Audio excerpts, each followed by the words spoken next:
اور تاریخ اس بات کی گواہ ہے کہ پاکستان کی سرزمین کئی لاکھ مسلمانوں کے خون کے بدلے کے اندر وجود میں آئی ہے، اور آج بھی اس کا اثر موجود ہے۔ لہٰذا اس زمانے میں جو علماء کرام تھے، شیخ الہند رحمۃ اللہ علیہ اس تحریک کے خلاف تھے، مولانا آزاد اس تحریک کے خلاف تھے، اور دوسرے علماء، تو آج بھی مسلمان قوم جو ہے ان کو گالیاں دیتی۔ اور محمد علی جناح جو حقیقت کے اعتبار سے کھوجا بھوری تھا، شیعہ تھا، مسلمان نہیں تھا، اور نہ شرعی لباس میں رہتا تھا، اور دھوکہ دیا لا الہ الا اللہ کے نام پہ یہ کہتا تھا کہ میں جو ہے یہاں پر مدینہ کی ریاست قائم کروں گا، خلافت قائم کی جائیں گی، ڈیموکریسی وہاں پر نہیں ہوں گی، یہ اردو میں مسلمانوں کو یہاں کہتا تھا، اور انگریز میں جا کے جو بیان کرتا تھا تو اس کے خلاف کہتا تھا، اور ہوا وہی جو فکروں کے اوپر وہ الگ ہوا، آج تک خلافت قائم نہیں ہوئی۔ بہرحال تو یہ ایک تو تاریخ کو بدلنے کا کام کیا انگریزوں نے، اس کے نتائج آج بھی نظر آتے ہیں۔ وہی اسکولوں میں کئی کچھ باتیں اسکولوں کے ذریعے پھیلائی گئی، کچھ سوشل میڈیا کے ذریعے، کتابوں کے ذریعے یہ غلط تاریخ پھیلائی گئی۔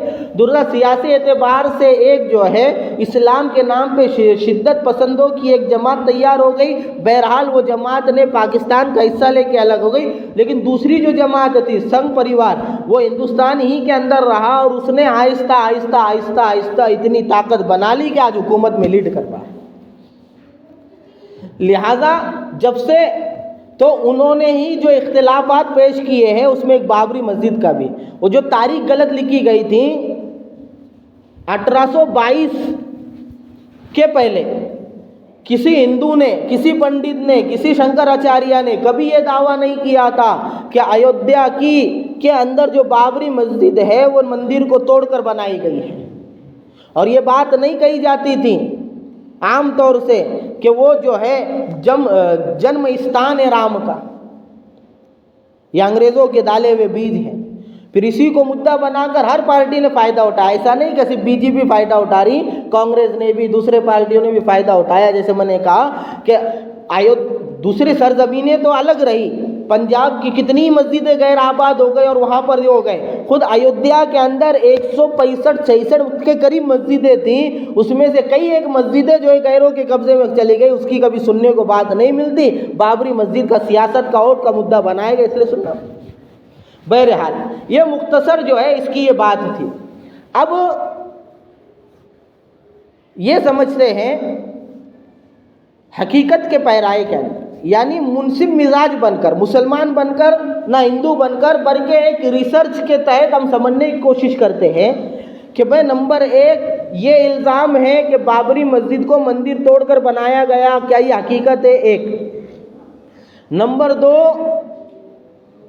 یہ کہا جاتا ہے کہ بابری مسجد میں جو بین گنبد ہے، اسی مسجد کی جگہ کے اوپر جو ہے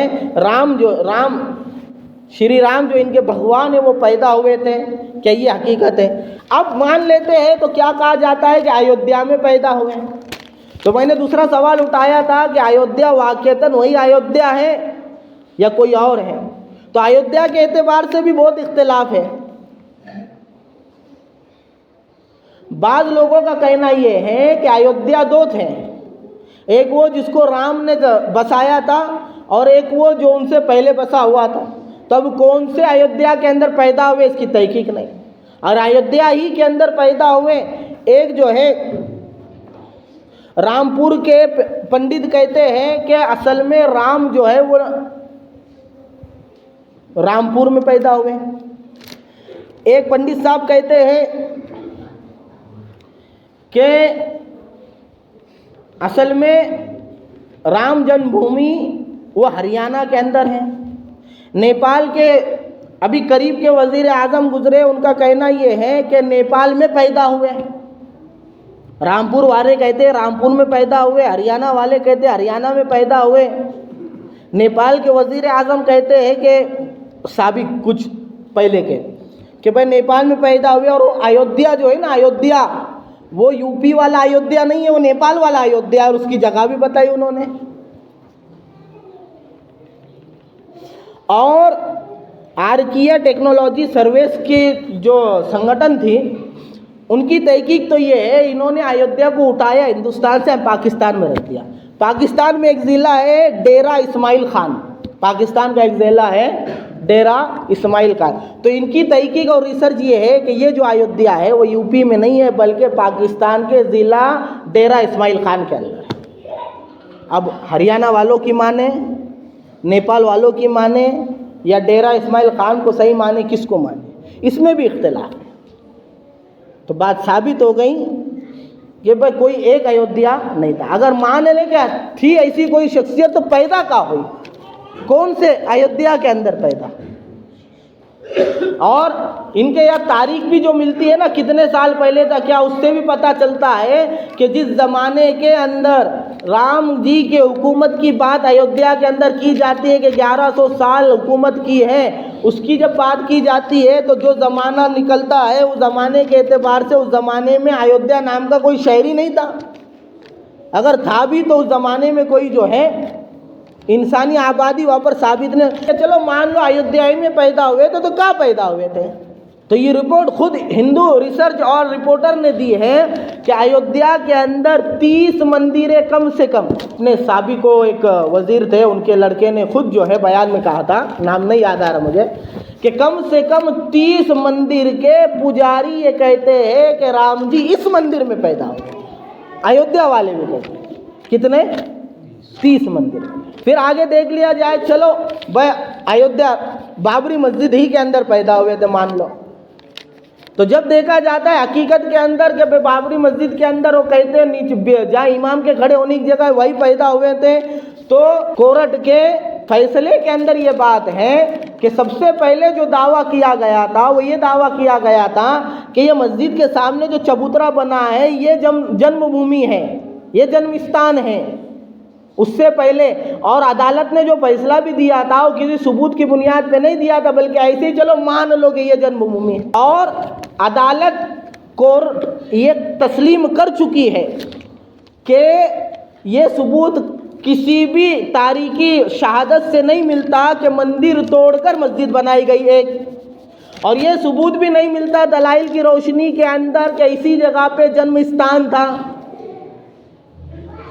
یہ ساری باتیں اس نے مانی ہیں اور آخر میں فیصلہ ظالمانہ دیا ہے، آخر میں فیصلہ یک طرفہ دیا ہے اور یہ کہا ہے کہ اکثریت کا اعتبار کرتے ہوئے فیصلہ دیا گیا. اور اس میں بھی گڑمڑ ایسا کیا گیا کہ جو عدالت کی بینچ تھی اس سے ہٹا کر ہنگامی طور پہ دوسری بینچ بنائی گئی اور اس نے جو ہے 100 سے زائد صفحے کا جو ہے پورا جو ہے خاکہ تیار کر کے رکھ دیا.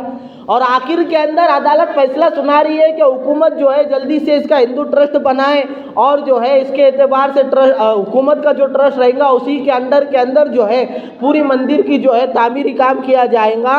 تو کیا عدالت ایسا فیصلہ دے سکتی؟ حقیقت یہ ہے کہ جب غلبہ حاصل ہو جاتا ہے تو ساری چیزیں کنٹرول میں آ جاتی ہے. لہذا یہی معاملہ ہوا یعنی عدالت بھی یہ ثبوت اکٹھا نہیں کر پائی کہ مندر توڑ کر مسجد بنی تھی اور یہ ثبوت بھی اکٹھا نہیں کر پائی کہ وہ چبوترا جنم استان تھا یا اندر کا حصہ جنم استان تھا. نہ چبوترے کو ثابت کر پائی، اس کے اوپر کوئی دلیل ہے، نہ اندر کے حصے میں کوئی دلیل ہے. یہ حقیقت ہے. یہ وضاحت میں اس لیے کر رہا ہوں کہ بولو الحمدللہ علی نعمت الاسلام. اللہ کا احسان ہے کہ اللہ نے مسلمان بنایا جس کی ایک ایک بات حقائق سے ثابت ہے. اور بڑے افسوس کے ساتھ کہنا پڑتا ہے کہ آج مسلمان ایمان کی کمزوری اور شریعت کا علم اور حقائق معلوم نہ ہونے کی وجہ سے ان سے متاثر ہوتے ہیں. روزانہ کہنے منگتا الحمدللہ علی نعمت الاسلام. اللہ کا احسان ہے کہ مسلمان بنایا. ایسا سچا پکا دین اور مذہب دنیا میں موجود ہی نہیں ہے اور یہی حقیقی دین ہے. دوسرا سب جو ہے لوگوں کی اختراع ہے. لہذا یہ سارے سوال جو ہے وضاحت کے ساتھ آ گئے کہ بھائی نہ تو مندر توڑ کر مسجد بنی، نہ تو وہاں جنم استان تھا. لہذا سارے حقائق سے یہ بات ثابت ہوتی ہے کہ یہ انگریزوں نے جو بیج ڈالا تھا جھوٹی کہانیاں لکھ کر اور ڈیوائڈ اینڈ رول کا قانون جو کو اپنایا تھا اس کے تحت جو بیج ڈالے گئے تھے غلط تاریخ والے بیج ایودھیا کے تعلق سے بھی بنائے گئے. اور اسی تاریخ کے اندر یہ بات بیان کی جاتی ہے کہ بابر کا جو بندہ وہاں پر موجود تھا اس نے مندر توڑی تھی اور مسجد بنائی تھی. حالانکہ مسجد جب سے بنی تھی وہاں سے لے کے آپ تک نمازیں ہوتی تھی، اور ترتیب بھی کیا قائم کی، پہلے تو حکومت کے سہارے سے مسجد کے اندر مورتیاں رکھی گئی، پھر حکومت کے سہارے سے اس کو جو ہے سیل کیا گیا، پھر حکومت کے سہارے سے مندر کا ڈھانچہ گرایا گیا، پھر حکومت کے ہی سہارے سے عدالت ہی کا استعمال کر کے کیس کو لمایا گیا، اور ادھر حکومت اس کا جو ہے لابھ کھاتے رہی، اس کے نام پہ ووٹ پہ ووٹ، ووٹ پہ ووٹ، ووٹ پہ۔ ایسی امید تھی کہ بھائی 14 کے بعد کون سا الیکشن ہوا تھا؟ ہاں 19 کے الیکشن میں چلو بھائی رام مندر کے نام پہ کھانا بند ہو جائے گا، لیکن اتنی چالاک حکومت ہے کہ 24 میں بھی اسی نام پہ کھا رہی ہے، اور ادھوری ایسی تیسی مندر بن گئی، ابھی پورا کام نہیں ہوا تو اس کی ابتدا کر لی۔ اور یہ کہہ بھی رہے تھے ان کے شنکر آچاریہ لوگ کہ بھائی دھرم کا جو وزیر اعظم ہوتا ہے وہ شنکر آچاریہ ہوتا ہے، لہذا اسی کے ہاتھ سے ابتدا ہونی چاہیے، سیاسی آدمی کے ہاتھ سے ابتدا نہیں ہونی چاہیے۔ اور ایک دو باتیں اس نے بتایا کہ اگر ایسا نہیں ہوا، اس کا پالن نہیں کیا گیا تو وہاں پر جو ہے بھگوان نہیں شیطان کی روحیں آ جائیں گی۔ یہ ساری باتوں کے باوجود سارے کام ہو گئے، تو یہ دھاندلی کہی کہ یہ دھاندلی الیکشن کی ہے۔ تو بابری مسجد کا مسئلہ بہرحال ہم کو یہ دیکھنا ہے کہ زمین کے اوپر، اور خود ایودھیا کے اندر صرف بابری مسجد نہیں، دوسرے کئی ایک مسجدوں کے اوپر ناجائز قبضے کیے گئے اور ان کا قلع کما کیا گیا ہے، لیکن صرف بابری مسجد تذکرے میں اس کے واسطے ہے کہ ووٹ بینک اس کو بنایا گیا۔ اس لیے ہم اپنی جو ہے اپنی عقل سے کام لیں، اور بابری مسجد کی جو اہمیت ہے وہی اہمیت دنیا کی ہر مسجد کی ہے، چاہے وہ ایک کھیڑے کے اندر بنی ہو اور وہاں پہ اتنی چھوٹی مسجد ہو کہ امام کے ساتھ 2 ہی لوگ نماز پڑھ سکتے ہو، یا اتنی بڑی مسجد ہو کہ 2 لاکھ لوگ نماز پڑھتے ہیں۔ شریعت کی نظر میں، اللہ کی نظر میں اس مسجد اور اس مسجد کا مقام ایک ہے، یہ دونوں مسجد کا اونر اللہ ہوتا ہے۔ اس مسجد کی غیر آبادی پہ اگر مسلمانوں کی پکڑ ہے تو اس مسجد کی غیر آبادی پہ مسلمانوں کی پکڑ ہے، لہذا ہم اپنے مساجد کو آباد کریں گے تو غیر کا تسلط اس کے اوپر نہیں آئے گا، اور ہم خود اگر اپنی نعمتوں کی ناقدری کریں گے اور اپنی مسجدوں کو جو ہے غیر آباد چھوڑ دیں گے تو پھر غیروں کا تسلط تو آنے